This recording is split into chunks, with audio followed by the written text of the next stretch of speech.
Ian Roberts.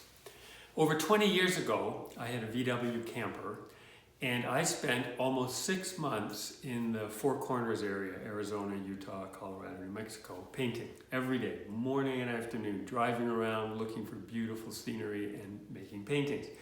Day after day after day. And sometimes it would come together and I'd feel exhilarated, and sometimes for days at a time I just couldn't figure out what was wrong until I hit on this idea of engaging the horizontal and the vertical on the picture plane. And once that happened, then there was this huge shift in consistency. And all of a sudden, all of the painting started to come together. And I realized I shouldn't start the painting until I could see that in advance. And so I wanted to share this idea with you because, well, first off, painting, learning to paint is a long process like anything else. It's complex. And it's such, in a way, a simple formula, but it's not formulistic. It has infinite variety, which is one of the reasons I want to show you images, photographs, and historical paintings of seeing it in action. So this week I'm going to show you 4 images just quickly to show the horizontal and the vertical and how we could sort of plan the painting before we began.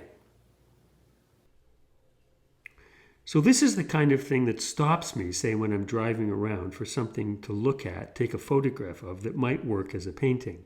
You know, you can see the horizontal and the vertical leading us back to here. I'm not sure I would paint this, but it's the kind of thing that would stop me to say, that's got potential. I'm not sure I would paint this one either, but it's just that I wanted to show that the thing doesn't have to be a major road or thoroughfare to get us in there. Sometimes it can be quite a subtle shift or path that leads us into whatever we're looking at. This one really has good dynamic structure. Late evening light, you know, you get this strong sense of horizontal and vertical. And, you know, the road is creating one horizontal, the horizon a second horizontal, and then we're getting pulled here and here into these bright yellow genêt bushes, Scotch broom, that kind of hold the attention there.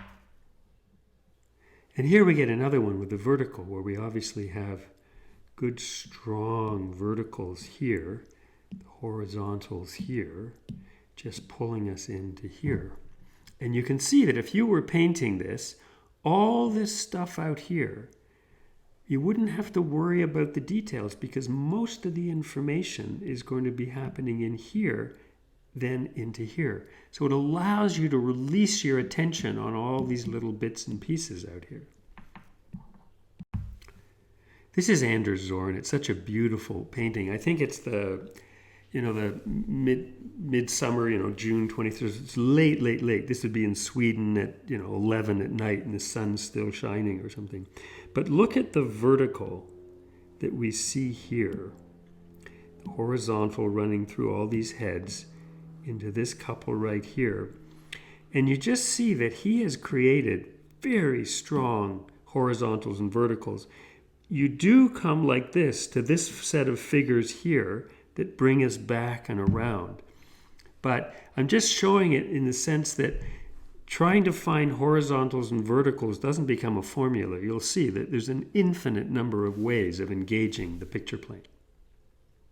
So I'm going to deal with this idea of structure for a couple more weeks, and then I'm going to show you photographs and then how the roadmap of what my intention would be to make that work, and then the painting I did from it. So you'll sort of see the architecture, the armature, but then how I start to cloak that with the color shapes. But now what you're seeing is the color shapes. You realize, I can let that whole part go. I don't have to focus on that. I don't need to put those details in because I want us to come over here. So you'll sort of see the idea in practice. And next week, we're going to look at a Titian, complex figure study, and a more complex armature. So I'll see you next week.